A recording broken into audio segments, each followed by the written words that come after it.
এবার বাংলার দিকে এগিয়ে আসছে ভয়ঙ্কর এক শক্তিশালী ঘূর্ণিঝড়। হ্যাঁ বন্ধুরা, ডিসেম্বরের শেষের দিকেই একটি নতুন ঘূর্ণিঝড় ক্রমশ বঙ্গোপসাগরে শক্তিশালী রূপ নিয়ে উপকূলে তাণ্ডব চালাবে।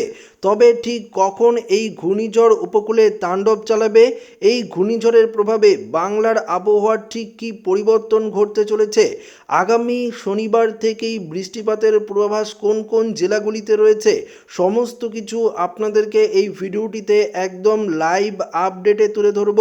পাশাপাশি আপনাদেরকে জানিয়ে দেব এই নতুন ঘূর্ণিঝড়ের সম্ভাবনা সবথেকে বেশি কোন উপকূলে রয়েছে, অর্থাৎ কোন উপকূলে এই ঘূর্ণিঝড় আছড়ে পড়ার সম্ভাবনা রয়েছে। তো সমস্ত কিছু থাকবে এই ভিডিওটিতে। তো ভিডিওটি শুরু করার আগে আপনাদের কাছে ছোট্ট একটি রিকোয়েস্ট রইল, নতুন হয়ে থাকলে অবশ্যই চ্যানেলটিকে সাবস্ক্রাইব করবেন এবং পাশের দেওয়া বেল আইকনটিকেও প্রেস করবেন এই ধরনের লেটেস্ট ভিডিওর আপডেটগুলো সর্বপ্রথম সবার আগে পাওয়ার জন্য। তো বন্ধুরা, সরাসরি আপনারা উপগ্রহ চিত্র থেকে দেখতে পাচ্ছেন এবং সরাসরি আপনারা লাইভ আপডেট দেখতে পাচ্ছেন যেই মুহূর্তে বঙ্গোপসাগরে কিন্তু একটি নতুন ঘূর্ণিঝড়ের সিস্টেম তৈরি হয়েছে। সিস্টেম না, একটি ঘূর্ণিঝড়ই তৈরি হয়েছে, মধ্য বঙ্গোপসাগরে রয়েছে এবং যা আরও শক্তিশালী রূপ নিয়ে ঘন্টায় প্রায় 150 থেকে 200 কিলোমিটার গতিবেগ নিয়ে উপকূলে আছড়ে পড়বে। তো বন্ধুরা, আমরা ঘূর্ণিঝড় নিয়ে ডিটেলস আপনাদেরকে জানাবো। তার আগে আমরা দেখে নেব এই মুহূর্তে বাংলার আবহাওয়ার কি পরিবর্তন, অর্থাৎ বাংলার কোন কোন জেলাগুলিতে আগামী শনিবার থেকে বৃষ্টিপাতের সম্ভাবনা রয়েছে, পাশাপাশি বাংলাদেশ, ত্রিপুরা, অসম থেকে শুরু করে আরও কোন কোন জেলাগুলিতে বৃষ্টিপাতের সতর্কবার্তা রয়েছে, জাঁকিয়ে শীতের সম্ভাবনা কোন কোন জেলাগুলিতে রয়েছে, তো সরাসরি আপনাদেরকে জানাবো। তো আমরা প্রথমত উপগ্রহ চিত্রে চলে যাই এবং উপগ্রহ চিত্র থেকে দেখে নেব এই মুহূর্তে আকাশের পরিস্থিতি। এই মুহূর্তে রাতের দিকে আকাশ পরিষ্কার, গোটা পশ্চিমবঙ্গ, বাংলাদেশ, ত্রিপুরা, অসম থেকে শুরু করে উত্তরবঙ্গ সমস্ত জায়গায় আকাশ পরিষ্কার। এদিকে মণিপুর, শিলচর দেখতে পাচ্ছি সমস্ত জায়গায় আকাশ পরিষ্কার রয়েছে। উড়িষ্যার দিকেও কিন্তু আকাশ একদমই পরিষ্কার রয়েছে, অর্থাৎ এই মুহূর্তে কোনো রকম বৃষ্টিপাতের সম্ভাবনা নেই। তবে বৃষ্টি এবং বজ্রমুট করে আপনাদেরকে দেখিয়ে দিচ্ছি। বৃষ্টি এবং বজ্রমুট করে শনিবারের যদি আমরা চলে যাই তাহলে আমরা দেখতে পারবো যে কিছুটা শনিবার থেকে বৃষ্টি প্রবেশ করবে। কোন কোন জেলার হাত দিয়ে প্রবেশ করবে আমরা যদি দেখি তাহলে দেখতে পারবো যে বাংলাদেশ এবং ত্রিপুরা হয়ে কিন্তু বৃষ্টি প্রবেশ করছে।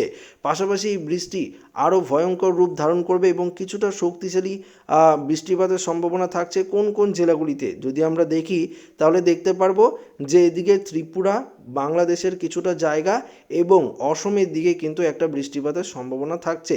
পাশাপাশি শুধুমাত্র অসমের দিকে নয়, বৃষ্টিপাত থাকছে এদিকে মণিপুরের দিকে, তো বৃষ্টিপাতের সম্ভাবনা থাকছেই শিলচরের দিকে, এবং বৃষ্টিপাতের সম্ভাবনা থাকছে অসমের পাশাপাশি উত্তরবঙ্গ, অর্থাৎ উত্তরবঙ্গের কিছু কিছু জায়গায় বৃষ্টিপাতের সম্ভাবনাও কিন্তু থাকছে। অর্থাৎ আগামী শনিবার থেকে বৃষ্টি কিছুটা প্রবেশ করবে, তারপর উত্তরবঙ্গেও কিছুটা বৃষ্টিপাতের সম্ভাবনা রবিবার দিন থাকছে। পাশাপাশি অসমের দিকে যে জায়গাগুলি রয়েছে যেমন গোয়ালপাড়া, গুয়াহাটি, তেজপুর এদিকেও বৃষ্টিপাতের সম্ভাবনা থাকছে। পাশাপাশি ত্রিপুরাতেও কিন্তু 24 তারিখে একটা বৃষ্টিপাতের সম্ভাবনা থাকছে, আগরতলা, আমবাসা, আমরাপুর এদিকে বৃষ্টিপাতের সম্ভাবনা থাকছে। বাংলাদেশের কুমিল্লা, কিশোরগঞ্জ, মদন, মৌলভীবাজার, লখাই, ময়মনসিংহ এই সাইডে কিছুটা বৃষ্টিপাত, এবং অসমে যদি আমরা দেখি হোজাই, তারপরে অসমের কিছুটা সাইড অর্থাৎ গোয়ালপাড়া, গুয়াহাটির কিছুটা সাইডে বৃষ্টিপাত এবং শিলংয়ের দিকেও কিছুটা বৃষ্টিপাত হওয়ার সম্ভাবনা থাকছে হালকা মাঝারি, এবং উত্তরবঙ্গের দার্জিলিংয়ের দিকে, শিলিগুড়ির দিকে কিছুটা বৃষ্টি হলেও হতে পারে। কোচবিহার, আলিপুরদুয়ারে সেরকম বৃষ্টিপাতের সম্ভাবনা নাই, তাহলেও কিন্তু বৃষ্টিপাত কিছুটা হতে পারে। অন্যদিকে দক্ষিণের জেলা যেমন পশ্চিমবঙ্গের দক্ষিণে যে জেলাগুলি রয়েছে সেদিকে কিন্তু আকাশ সূক্ষ্মই থাকবে, অর্থাৎ কোনো রকম বৃষ্টিপাতের সম্ভাবনা পশ্চিমবঙ্গের দক্ষিণের জেলাগুলির দিকে নেই।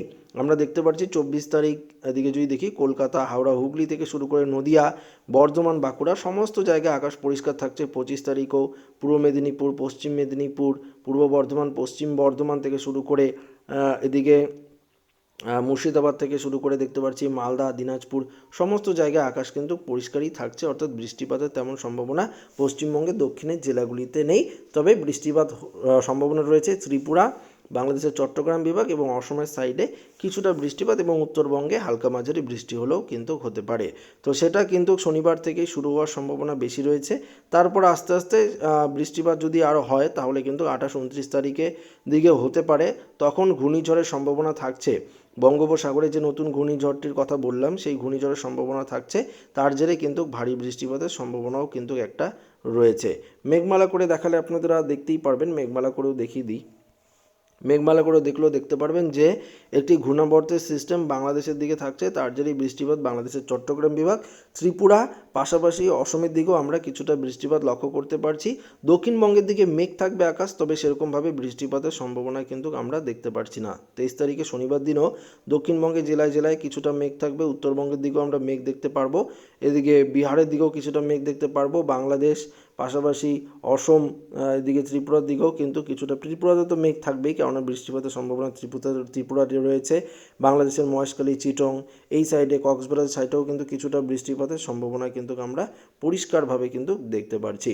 তাপমাত্রার আপডেট আপনাদেরকে জানাবো, তার আগে আমরা ঘূর্ণিঝড়ের আপডেট একটু চলে যাই এবং আপনাদেরকে দেখানোর চেষ্টা করি যে ঘূর্ণিঝড়ের আপডেটে কি জানাচ্ছে। তো আমরা প্রথমত জিএফএস মডেল গ্লোবাল ফোরকাস্ট সিস্টেমে চলে যাব এবং আপনাদেরকে দেখানোর পরিষ্কারভাবে চেষ্টা করব যে এই মুহূর্তে বঙ্গোপসাগরে যদি দেখি 23 থেকে 24 তারিখ নাগাদ একটি ঘূর্ণাবর্ত তৈরি হবে বান্দা আচের কাছে।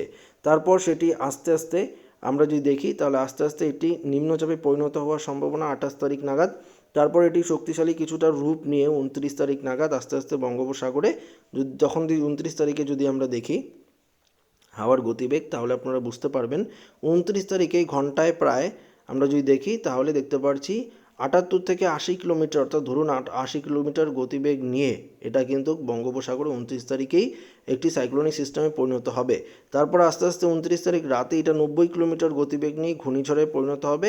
তারপর 30 তারিখে যদি দেখি 30 তারিখে এটি কিন্তু একটি সাইক্লোনেই পরিণত হচ্ছে, অর্থাৎ ঘন্টায় যদি দেখি আমরা 128 থেকে 130 কিলোমিটার গতিবেগ নিয়ে এটি কিন্তু একটি ঘূর্ণিঝড়ে পরিণত হচ্ছে এবং ঘূর্ণিঝড়ে পরিণত হয়ে ক্রমশ উপকূলের দিকে কিন্তু এটা এগোতেই থাকবে। দেখতে পাচ্ছি আমরা ক্রমশ উপকূলের দিকে এগোচ্ছে। তবে ঘূর্ণিঝড় মিগজম যেখানে তৈরি হয়েছিল ঠিক সেম জায়গাতেই কিন্তু এই নতুন ঘূর্ণিঝড় তৈরি হচ্ছে এবং সেম পথেই এগোচ্ছে। ঘূর্ণিঝড় মিগজমের ফলে তামিলনাড়ু এবং তামিলনাড়ু থেকে শুরু করে অন্ধ্রে কতটা ক্ষয়ক্ষতি হয়েছে প্রত্যেকেই জানেন। চেন্নাইয়ে প্রচুর পরিমাণে কিন্তু বৃষ্টিপাত হয়েছে। এই ঘূর্ণিঝড় চেন্নাইয়ের এবং নেল্লোরের যেখানে আছড়ে পড়েছিল প্রচুর পরিমাণে ঘরবাড়ি ভেঙে গিয়েছে, অনেকের মৃত্যু পর্যন্ত কিন্তু হয়েছে ঘূর্ণিঝড় মিগজমের প্রভাবে। তো এই নতুন ঘূর্ণিঝড় যদি আবারও অন্ধ্র বা তামিলনাড়ু উপকূলে আছড়ে পড়ে তাহলে কিন্তু আবারও কনকনে ঠান্ডার মধ্যে একটা ভয়ঙ্কর ঝড় বৃষ্টির কিন্তু সম্ভাবনা থাকছে এবং দুর্যোগের কিন্তু সম্ভাবনা থাকছে। যদি এটা উড়িষ্যা বা পশ্চিমবঙ্গ বাংলাদেশের দিকে যায় তাহলে কিন্তু এই সাইডেও কিন্তু একটা ভয়ঙ্কর ক্ষয়ক্ষতি হবে। তবে আপনারা প্রত্যেকেই জানেন ঘূর্ণিঝড় মিগজম সরাসরি পশ্চিমবঙ্গ, বাংলাদেশ, ত্রিপুরায় আঘাত না হানলেও এর কিন্তু পরোক্ষ একটা প্রভাব পড়েছে এবং এই সাইডে কিন্তু একটা বৃষ্টিপাত হয়েছিল। তো আবারও এই নতুন ঘূর্ণিঝড় যদি ওড়িশা বা তামিলনাড়ু উপকূলে আছড়ে পড়ে বা অন্ধ্র উপকূলে আছড়ে পড়ে, এর সরাসরি প্রভাব পশ্চিমবঙ্গ বাংলাদেশে না পড়লেও একটা বৃষ্টিপাতের কিন্তু সম্ভাবনা থাকছেই। তো আমরা প্রতিনিয়ত লাইভ আপডেট আপনাদের কিন্তু এই নিয়ে দেখাতে থাকবো। তো আসুন একটু আমরা চলে যাই তাপমাত্রার আপডেটে। তাপমাত্রা কি বলছে এই মুহূর্তে, তাপমাত্রা কত ডিগ্রি সেলসিয়াস রয়েছে কোন কোন জায়গাগুলিতে, তো আমরা তাপমাত্রা করে আপনাদেরকে সেটা জানিয়ে দিচ্ছি।